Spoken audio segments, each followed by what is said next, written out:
Hi, my name is Sophie Mo and I'm an illustrator and tattoo artist, and today I'll be talking you through my tattoo technique.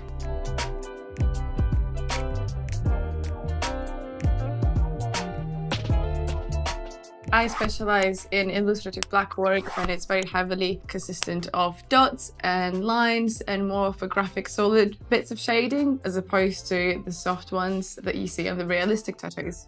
A lot of the time when people design their tattoos, they might not necessarily think through how the technical aspect can affect the drawing and how different machines can do different things, and you do really have to have that in mind when you illustrate a piece. So for instance, I use rotaries and I use coils. Coils are really powerful and are good for punchy solid lines, and then rotary is really soft and nice and easy and is really good for soft shading like dots and little cross hatching. So when you design a tattoo, I'd say after you've chosen your subject that you're going to be illustrating, it's really important to kind of plan it through in your head and define the negative space, define what the density is going to be, and then kind of think through the different shading techniques that you're going to take in your project. It's really important to think through the contrast and the composition, and sometimes the placement on your body can really affect that.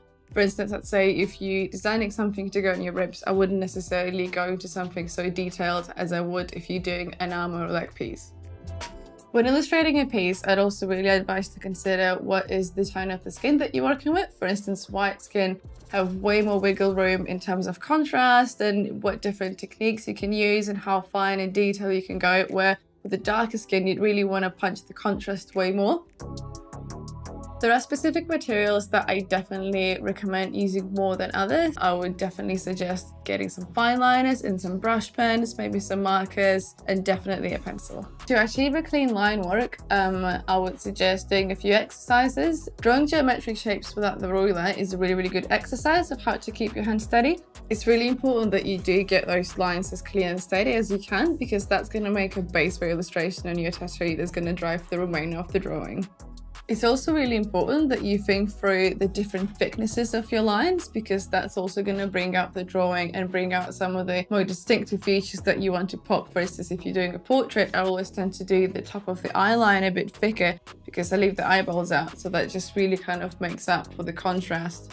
Same as if you're drawing hair in a portrait, really think through of how you're going to line it out, because the difference in the lines is also really what makes the texture be so nice and vibrant. Also, again, if you're drawing an animal, I would really concentrate on getting the outline really nice and steady, and then when you're filling it in, really think of what is it that makes the animal distinctive. For instance, if you're doing a tiger, you'd be concentrating on the pattern that goes through its body. If you're doing a bird, you really want to make some of those feathers more distinctive than others, and that's where the line thickness is really important.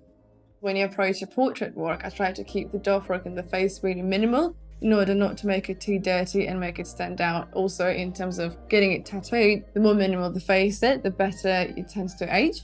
And when it comes to more natural shapes, it's really important to have that separation of where it needs to be dotted and where it needs to be solid. And solid black shading in your design is personally, I think, what really makes it pop. So when you try and approach it in portrait work, I tend to maybe put them on the collar, maybe put some of them on top, because it really balances the contrast, it really makes the faces pop. And when it comes to animals and florals, it as well brings them up so much.